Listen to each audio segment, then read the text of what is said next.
This is Dabu7.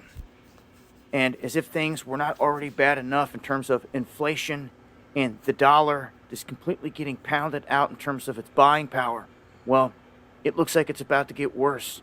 And this is a big time red alert. This goes for everyone around the planet that's using US dollars. Because for all of our lives up to this point, the world reserve currency has been the United States dollar, and it's been so primarily because of a couple things. But number one, its petro status, that it's tied in to being backed by Saudi Arabia's oil. The other argument is that the dollar is backed by the full force of the U.S. military, which is backed by the U.S. Treasury, which is backed by the Federal Reserve. In other words, the dollar is backed by the dollar. It's a very naive position to have, especially when it's not backed by gold. And some would think, well, isn't the US dollar their golden goose? They're able to just keep making all this wealth and just keep doing it and never have to answer to nobody. Well, no, it's not. If you're short-sighted and you don't know the end game, maybe that's where you get caught up. But when you know where they're taking this and you know the end game, you know that this is a stepping stone toward the CBDC in a one world currency or network that tracks all currencies. Okay, and that is a beast blockchain system, the same one that I've been warning you about since 2017. We are on the doorstep of entering it, and now Saudi Arabia has just signaled the end of the dollar as you know it, because they are now moving away from trading in just the United States dollar. This is going to dissolve the dollar, weaken it to where other currencies that are in the IMF basket, like China's, is going to strengthen, especially when they start to back their currency by gold. In the offing, there's going to be a major move on precious metals. You watch and you see. And all the people that sat there twiddling their thumbs are going to wish that they had something that they could trade with in the underground. When the Hey, Shalom. First and foremost, all praise, glory, and honor be unto Yahweh, Ba'ashem Yahweh Shai, Bahashem, Racha HaKodash. Double honors to the elders and the apostles of the great millstone that taught us this truth. Salutations to the hopefully elect out there pushing this word in truth, sincerity, and indeed. Your brother Kapatazar from the great millstone Chicago branch coming at you with another quick, Lord willing, edifying lesson. And this is a U.S. dollar prophecy watch. And like, Dabu, but chiefly the men of the Lord have been prophesying, for decades. And it's finally here. Now, this is a major, major, major blow to the U.S. dollar.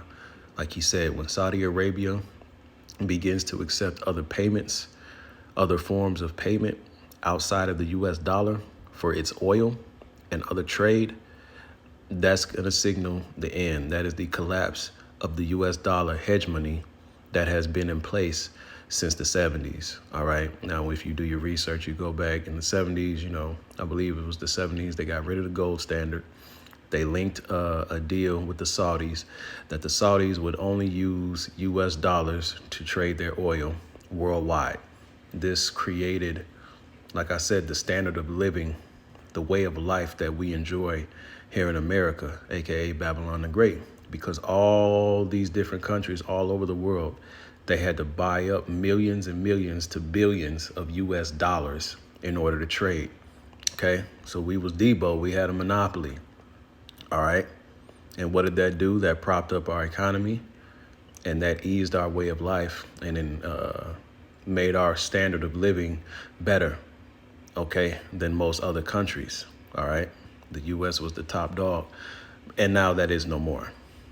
With the advent of central bank digital currencies that are about to take over, all right, and with the hoarding up of gold and precious metals that rival countries have been doing for the last decade or so, we're at the end of the U.S. dollar. Life as we know it, the standard of living here in America is about to be depleted. Things are about to be way more expensive. Jobs are not going to increase pay, okay, to match the cost of living. So a lot of people are just getting ready to be broke here in America. It's getting ready to be hard out here, all right? And that's going to segue into the ushering in of the MOTB. See, all these things are connected. All these things are connected, man. Okay? Life is going to be so hard and rough that people are going to be lined up to get digitally implanted. Any form of normalcy, okay? People are going to be looking for it.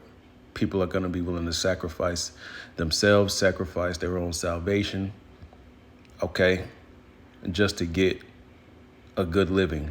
I can't even call it good, just to get a decent living. All right, this is where we're coming to. And it happened before in Egypt. This is the book of Genesis 47 and 15. And when money failed in the land of Egypt, Salakia, and when money failed in the land of Egypt and in the land of Canaan, all the Egyptians came to Joseph and said, give us bread, for why should we die in thy presence, for the money faileth? So what did people do? They all went to the government. They said, feed us, take care of us. This money ain't worth nothing, right? And that's exactly what people are going to do this time around. They will go to the U.S. government for solutions, and Esau going to have a solution for your ass, right? Verse 16, and Joseph said, give your cattle, and I will give you for your cattle if money fail, right? So people traded in their assets, okay, and just so they can get a little money, right? And they brought their cattle to Joseph, and Joseph gave them bread in exchange for horses and for flocks and for cattle of herd and for asses, and he fed them with bread for all that cattle that year, right? So now the people are broke. When that year was ended, they came to him the second year, 1 year later, and said to him, we will not hide it from my Lord, how that our money is spent. My Lord also have our herds of cattle. There is not anything left in the sight of my Lord, but our bodies and our lands. See that? But our bodies and our lands. And here in America, ain't nobody got no resources like that. No one has any wealth.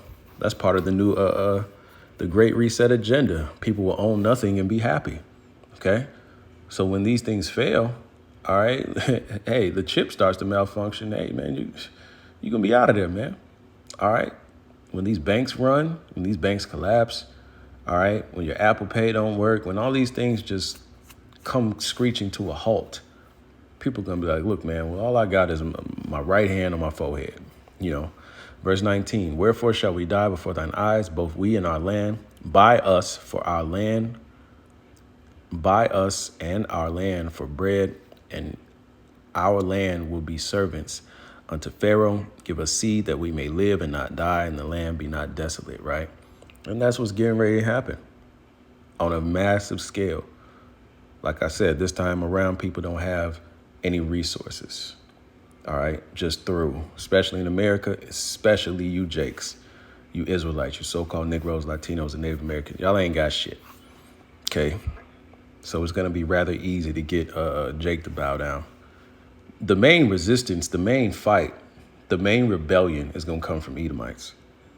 Okay, gun-toting, red, white, and blue-blooded Edomites. All right, they're going to be the main resistance. Okay, these Israelites, man, these Jakes, you saw what happened when they brung out that jump shot. All right, that jab thing. Jake laid down, man. And they going to have the same response this time around. Just you wait, just you see. But until then, man, look, we got to stay prayed up. All right, until then, shit, hey, the men of Yahweh Shem Yahushai going to be straight. Matter of fact, we're going to have abundance. All right. I'm going to get that second Ezra and close it out. Y'all know where I'm going. Y'all know where I'm going. Because the day of trouble and heaviness is near. This is the book of 2nd Ezra, chapter 2.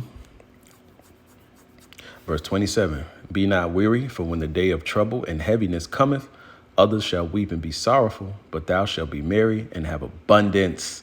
The heathen shall envy thee, but they shall not be able to do nothing against thee, saith the Lord. My hand shall cover thee, so that thy children shall not see hell, man. Okay? So the men of the Lord are going to be straight. The Lord is going to take care of his men, his hopefully elect. They're going to be straight.